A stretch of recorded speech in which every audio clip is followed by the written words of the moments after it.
তো জেনপাস অ্যাসপিরেন্টস কি খবর? জেনপাস এক্সাম তো আমাদের কাছে হয়ে গেছে। তো আমরা এখন র্যাঙ্কও মোটামুটি কিরকম কি আসতে পারে, কত কি স্কোর হচ্ছে তার রিলেটেড কিরকম কি র্যাঙ্ক আসতে পারে, সেই সমস্ত জিনিসপত্র এখন আমরা জানতে পেরে গেছি। এরপরে যে জিনিসটা জানি যে সবার থেকে প্রায়োরিটিওয়ালা যে জেনপাস পরীক্ষাটা যে কারণের জন্য ম্যাক্সিমাম ফিমেল স্টুডেন্ট দেয়, সেটা হচ্ছে কি আমাদের কাছে নার্সিং জায়গাটা। ঠিক আছে, নার্সিং। এবার নার্সিং ছাড়াও যারা ভালো স্কোর করছে, মেল ক্যান্ডিডেট রয়েছে বা কিছু ফিমেল ক্যান্ডিডেটও রয়েছে, তারা চাইছে প্যারামেডিক্যালস নিয়ে পড়াশুনো করতে। তো এই যে প্যারামেডিক্যালস নিয়ে পড়াশুনো করার কি কি স্কোপ পরবর্তীকালে আমরা পেতে পারি, মানে এখন 2026-এ সেই প্যারামেডিক্যাল স্ট্রিমটাতে যদি ভর্তি হই, তাহলে আফটার 4 ইয়ার্স মানে 4 বছর পর 2030-এ সেই প্যারামেডিক্যাল স্ট্রিমটা কি তখনও পর্যন্ত ভ্যালিড থাকবে? এতটাই কি গুরুত্বপূর্ণ থাকবে? এতটাই কি সহজে তখন আমরা চাকরি পাবো?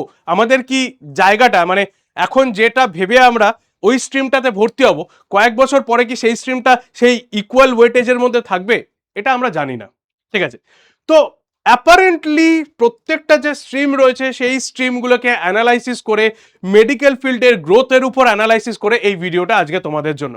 এই ভিডিওটার মধ্যে আমরা দেখে নেব যে প্যারামেডিক্যাল কোন কোর্সটা আজ থেকে 4 বছর বা 5 বছর পরে তোমাদের কাছে বুমিং হতে চলেছে, বা মেডিকেল ফিল্ডে একটা মারাত্মক রকমের ওয়েটেজ নিয়ে আসতে চলেছে, যার কারণে যে স্টুডেন্টরা যারা রয়েছে, যারা আজকে যদি এই ফিল্ডটাকে চুজ করে, তাহলে সেই ফিল্ডটার রেসপেক্টে 2030-এ যেন তারা একটা বেটার অপরচুনিটি পায়, সেইটা নিয়েই হচ্ছে আজকের এই ভিডিওটা।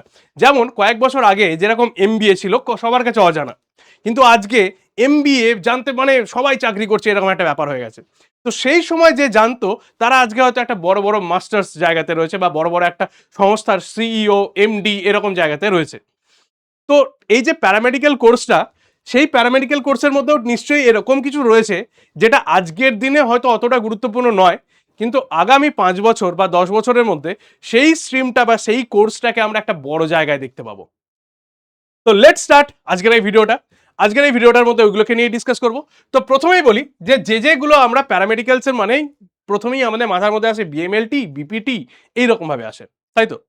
তো বিএমএলটি বা বিপিটি এই স্ট্রিমগুলো ছাড়া কিছু আন্ডার র্যাঙ্কিং স্ট্রিম কি আছে, যেটা আমাদের পরবর্তীকালে ফিউচারের জন্য একটা ভালো গোল সেট আমরা করতে পারি? তো দেখে নেওয়া যাক প্রথম যে আইডিয়াটা সেটা কি রয়েছে।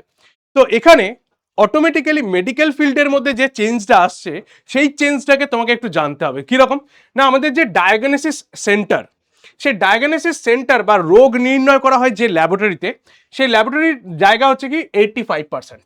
ওকে, ডেমোগ্রাফিক্যাল যে জায়গা রয়েছে, মানে রিহ্যাবিলিটেশন বা ফিজিওথেরাপির জায়গা, সেটা দেখতে পাওয়া যাচ্ছে প্রায় 90% এনরিচ রয়েছে। আর টেকনোলজি যেখানে রয়েছে, মানে এআই রয়েছে যেখানে, এআই বুম করছে কত, 95%।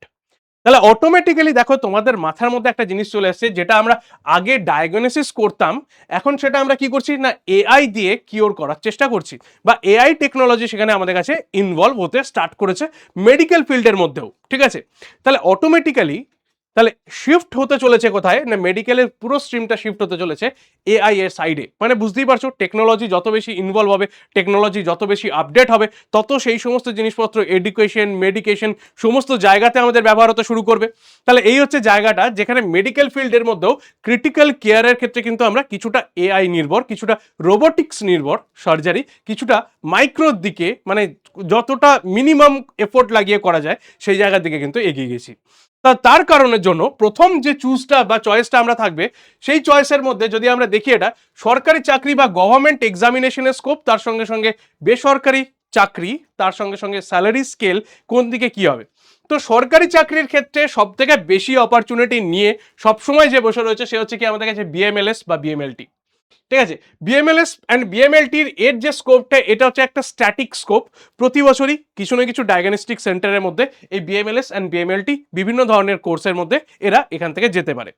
নেক্সট এরপর কি রয়েছে, এছাড়া আমরা দেখতে পাবো যেটা এখনো পর্যন্ত মেডিকেল মানে মিডল একটা জায়গার মধ্যে রয়েছে, সেখানের মধ্যে এওটি, তারপরে কার্ডিয়াক, ইএমটি, তারপরে রেডিও, তার থেকে একটু বেটার অপরচুনিটি কার কোথায় রয়েছে, রেসপিরেশন টেকনোলজি, অপটিমেন্ট্রি, আর এখন বিপিটি আর এমআরআইটি। এই দুটো সাবজেক্ট এখন দারুণ বা মারাত্মক রকমভাবে বুম অবস্থায় রয়েছে। মানে চেষ্টা করছে এখনকার স্টুডেন্টরা যে হয় বিএমএলটি বা বিপিটিতে যেতে, কিন্তু যদি সাজেশনসের মধ্যে নেওয়া যায়, তাহলে এমআরআইটিও একটা বিশাল বড় স্কোপ, যেখান থেকে একটা গ্রোথের অপরচুনিটি তোমরা দেখতে পাবে আফটার 2023, মানে এই 2030, মানে 2030-এর পরে। ঠিক আছে, ওকে। তাহলে এই হচ্ছে পরপর জায়গার। তাহলে বিএমএলটি বা বিএমএলএস এটা হচ্ছে সরকারি চাকরিদের জন্য সবসময় সুবিধাজনক, আর এমআরআইটি বা বিপিটি এটা হচ্ছে বেসরকারি এবং বিদেশে কাজ করার জন্য সবসময় সুবিধাজনক। আমরা দেখতে পাচ্ছি এটা কখন না 2030-এর কথা আমি বলছি। ঠিক আছে, 2030-এর কথা আমি বলছি। তাহলে প্রথমেই কাকে রাখবো, আমি প্রথমেই রাখছি হচ্ছে মেডিকেল রেডিওলজি অ্যান্ড ইমেজিং টেকনোলজিকে। সেই medical radiology and imaging technology এখানে চাহিদা মানে ডিমান্ড বাড়ছে, সেই সঙ্গে সঙ্গে স্যালারি গ্রোথও আমরা দেখতে পাচ্ছি, আর বিদেশে যাওয়ার মানে অ্যাব্রডে যাওয়ার সুযোগ এখানে হাইয়েস্ট রয়েছে। কি কি রয়েছে? MRI, CT scan, X ray, ultrasound, PET CT, এরকম বিভিন্ন ধরনের। তো অ্যাপ্রক্সিমেটলি যে স্যালারি স্কেল রয়েছে সেই স্যালারি স্কেলে আমরা 2 to 4 এলপি এর মধ্যে দেখতে পাই প্রথমে ফ্রেশার্সের। এক্সপিরিয়েন্স হলে এটা 6 to 10 এইভাবে যায়। বড় হাসপাতাল, বড় ডায়াগনস্টিক চেনের সাথে সাথে এটা আরো বাড়তে থাকে। নেক্সট যে কোর্সটাকে আমরা মানে প্রেফার করব সেটা হচ্ছে কি রয়েছে না বিপিটি। বিপিটির ক্ষেত্রে আমরা ডিমান্ড, স্যালারি, বাইরে যাওয়ার সুযোগ সবগুলোই কিন্তু হাইয়েস্ট র্যাঙ্কিং এর মধ্যে দেখতে পাচ্ছি। ওকে, তো এখানে কি রয়েছে? রিহ্যাবিলিটেশন, তারপর স্পোর্টস ইনজুরি, নিউরোলজিক্যাল, অর্থোপেডিক্স, এই সমস্ত জায়গাতে রয়েছে বিভিন্ন জায়গায়। এখানে কোনো আপার লিমিট নেই জেনপাস ইউজির মধ্যে, এতে যারা সিলেকশন পাবে তাদের কোনো আপার লিমিট নেই। তাহলে এখানে স্যালারিরও কোনো আমার আপার লিমিট নেই যদি আমি ভালো এফিসিয়েন্সির সাথে কাজ করতে পারি। ওকে, নেক্সট এরপরে যদি এগোই, বিপিটির পরে কাকে রাখবো? বিএমএলএস অ্যান্ড বিএমএলটি, যেটা সবসময় সরকারি চাকরির জন্য প্রেফারেবল।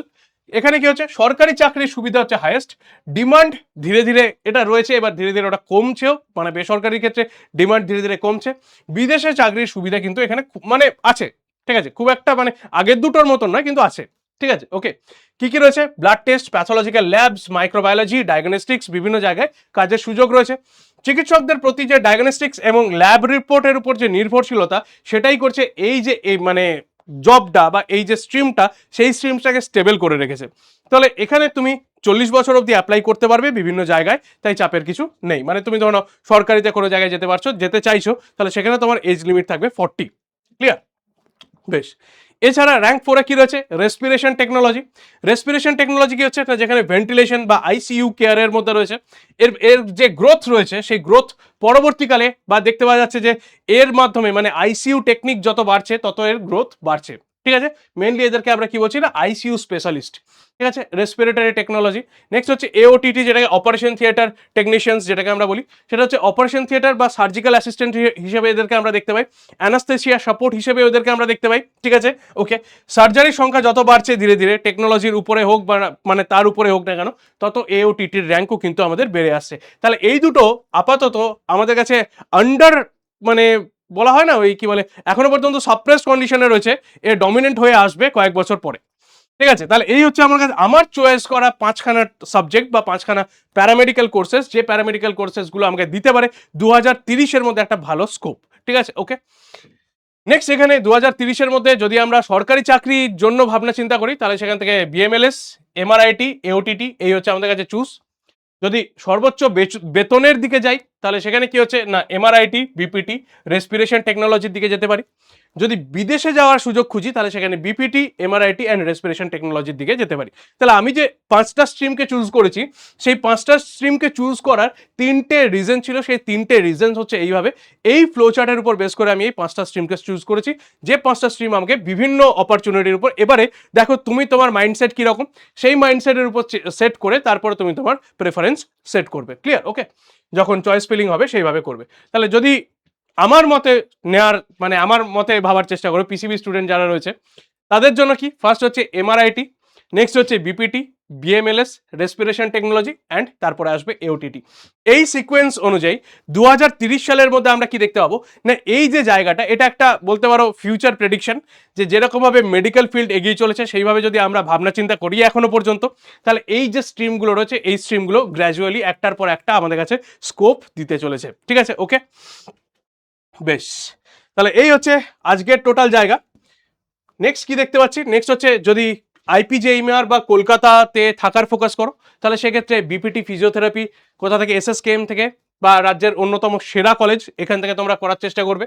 মেডিকেল কলেজ কলকাতা থেকে বিএমএলটি, সিসিটি অ্যান্ড ওটিটি যদি পাও, সব থেকে সেরা পরিকাঠামো এখানে রয়েছে, তাহলে এখান থেকে করার চেষ্টা করবে।